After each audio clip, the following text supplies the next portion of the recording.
And good morning and welcome back.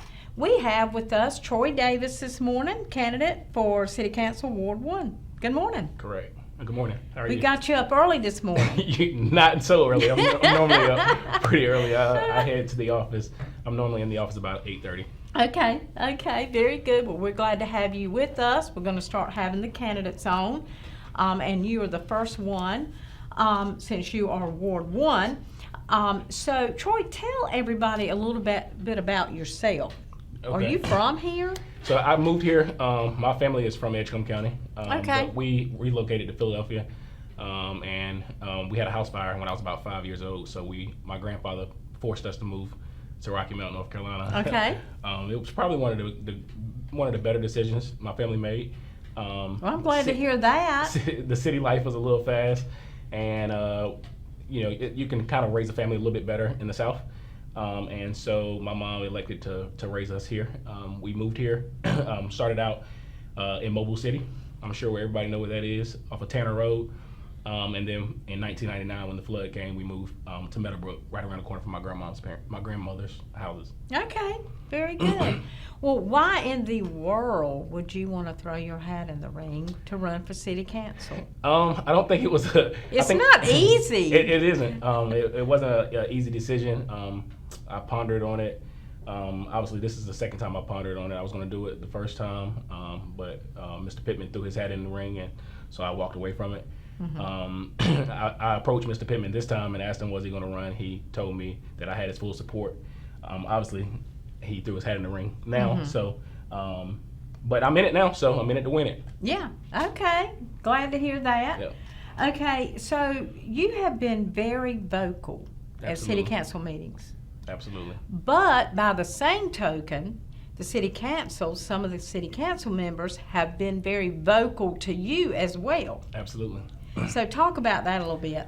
So that's one of the main reasons why it was so official this particular time, because I was battered and belittled and treated like a smaller human at one of the recent council member meetings. I think it was May 3rd, where I was, blamed and not blamed and accused of, oh, the city helped you with this, and people just don't understand. I've been doing real estate in Rocky Mount for over 15 years, way before I even knew who a city council member was. I was buying houses when I was in college, and my journey of buying houses actually started with my sophomore year at Winston-Salem State Do University. you feel like there's a jealousy? I just told somebody that last night. I said, I don't know what it is. Maybe somebody's jealous of my success, but I kind of tend to try to stay away from that because I don't like the crabs in the bucket mentality. Yeah. And so, I don't know what it is, but I can tell you that my track record speaks for itself. Like I said, I've been in real estate for over 15 years. The city of Rocky Mount reached out to me. I didn't reach out to them about grant money, but I got grant money based on the projects that they seen that I've done, not me going begging for anything. And so I've tackled over 40 houses in the Meadowbrook community because I got tired of waking up, next door, a house is boarded up. Down the street, a house is boarded up. And some of the real estate owners will tell you, I've called them 10, 20 times, hey man, you gonna sell me your house? You gonna sell me your house? And they say, no, I'm gonna really? fix it up. I was like, all right, Okay. cool. I'd love to see you fixed up. When are you going to fix it up? Yeah, and I'll help if it takes that. So, I coined myself. I told myself, I said, I don't want to die until I see all the boards removed off the windows in Rocky Right. Mount. So, Troy, how would you like to see the citizens be able to express themselves at city council without the council coming back at them? How would you like this to happen if you were to win? If I'm elected to city council, I think all council members kind of, unless it's a direct question of us to respond, I think we just should not respond. Or we should just reach out to that particular constituent and say, these are the ways we're going to handle these things, or ask our city manager to update the entire community on how we're going to handle those situations. I think transparency is key, so probably using that city manager role is going to be a lot better. because we're supposed to be unified and speak through one person. And we're paying the city manager over $200,000. Right. I think he can speak pretty good. Yeah. And I think that we should allow him to do that, or we can utilize the mayor to speak to that as well, so that it doesn't get like an a pissing match. Well, citizens have a right. Correct. It is their money. Yep. They have a right. The city has no money. Yep. Okay? City doesn't they have money without zero, citizens. nothing. That's right. So the citizens have a right to speak up, such as you. You have done that, and there are several citizens that do speak or very vocal at city council meetings without being badgered back. You know, if nothing else, we've had a couple of show hosts to recommend, how do you feel about this? A time, and Nashville used to do this because we used to go to some of their meetings. Okay. How do you feel about a time later in the city council meeting, not right now, but later on in the city council, maybe close to the end, giving each council member just 2 or 3 minutes to maybe respond to what someone has said? I still think that's unfair because if I come up and have some issues, giving somebody time 3 minutes to respond later is giving them plenty of time to think about it. Right. And so I would like to sit down with that particular person or have a general response, because if I'm being attacked, I want to have another 3 minutes to respond. Right. Waiting till another city council meeting in 2 weeks is Right. just not cool.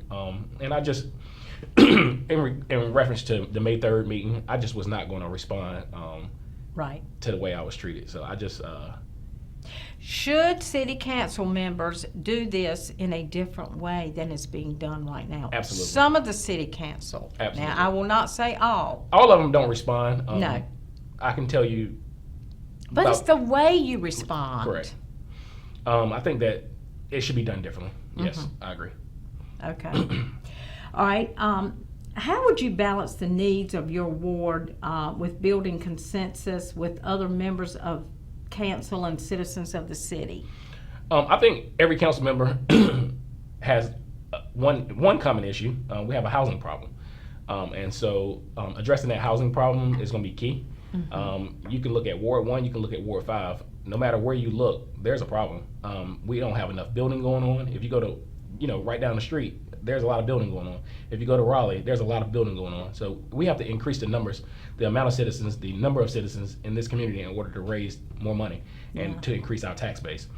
We increase our tax base, we can do more things. We can invest in parks and recreation to get the youth off the streets. We have one pool in this entire city. Where I grew up in Philadelphia, we had a pool in every community. We had lifeguards in every community. There were city-owned parks, pools. Right. We had the Free Library of Philadelphia, which was probably about 20 or 30 libraries across the whole city of Philadelphia. So we have to kind of focus on the youth here.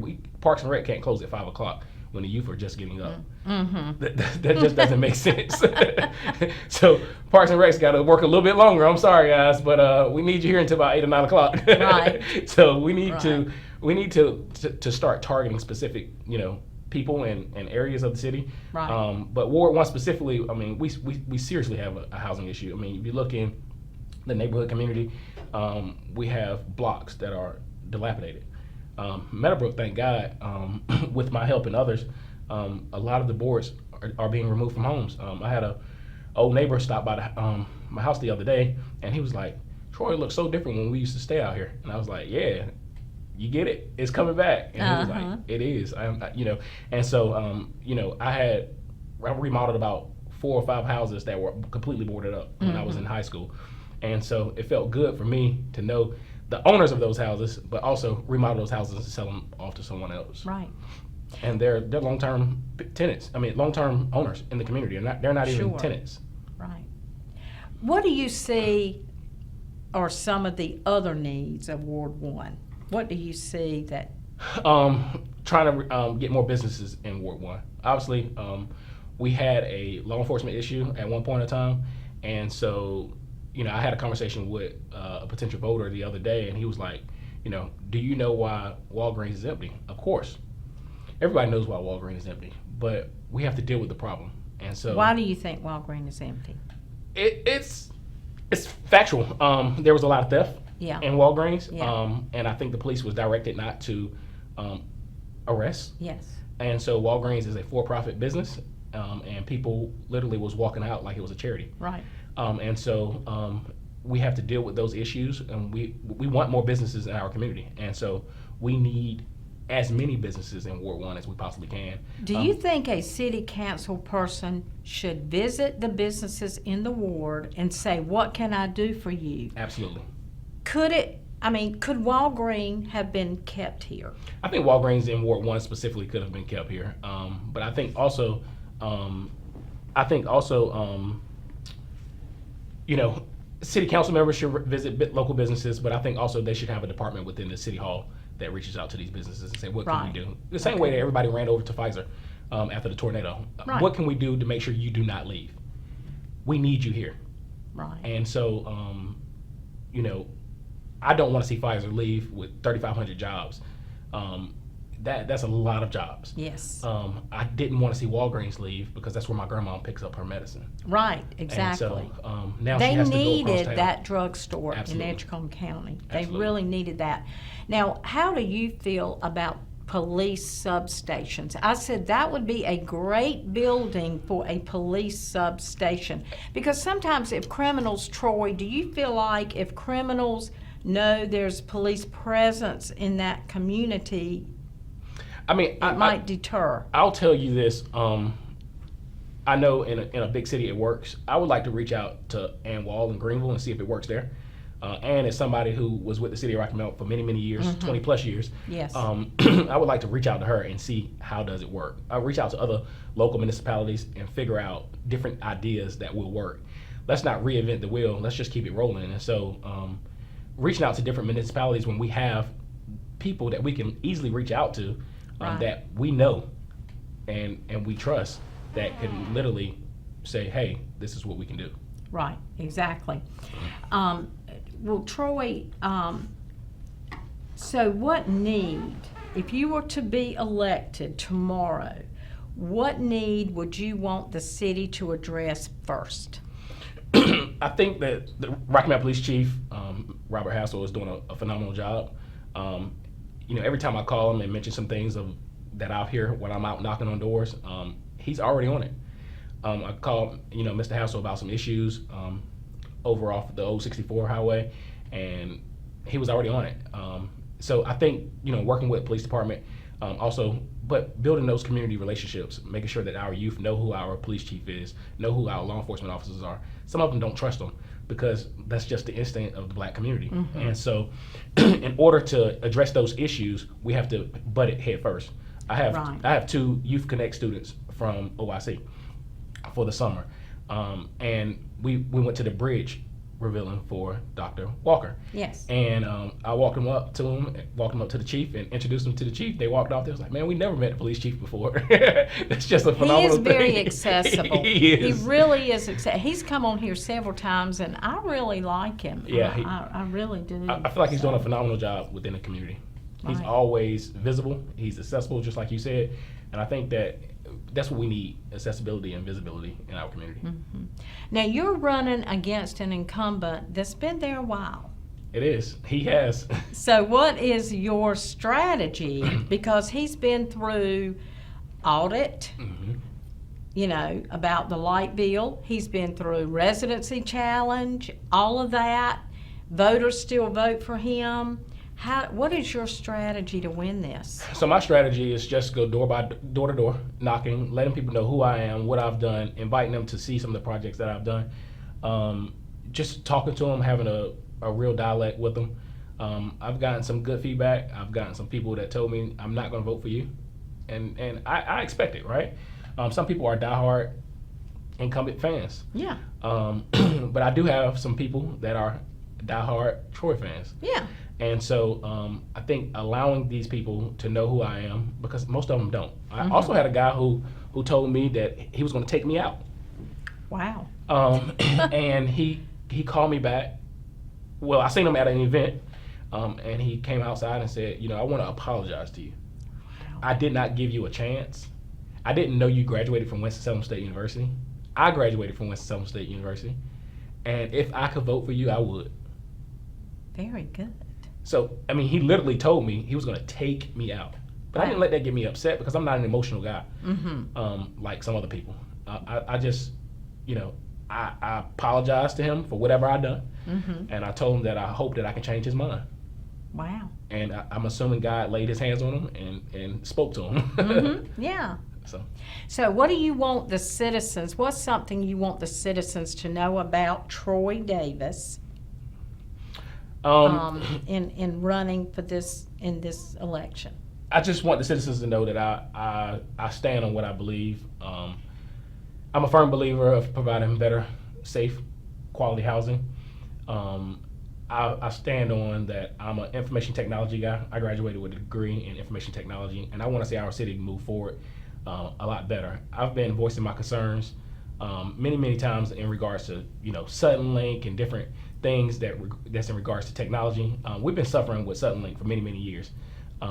This council finally listened, and they enlisted MetroNet. I don't know if it's enough, but we need different options for our citizens.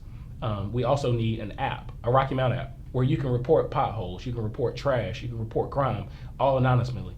And so I'm hoping that we can create that and work with our citizens to do better for the community as a whole. Okay, our time is almost up. It is up, but can you just tell us real quick your vision for downtown? My vision for downtown is to have as many people living, eating, and working downtown. Obviously, our downtown needs to stretch a little bit larger than just Main Street. I have a vision to see our downtown stretch from Atlantic Avenue to Gray Street and everything in between. So all vacant lots, I would like to see buildings being built on, housing being built on, but also new restaurants. I would like to see new small shops. I would like to see an ordinance in place. I would like to see us dealing with dilapidated and deteriorated buildings quickly. Okay. Thank you, Troy. Thank you. Glad to have you on Thanks this for having morning. me. Maybe we'll have you back before October. Thanks a lot. Okay, we'll be right back with me and Roger right after this.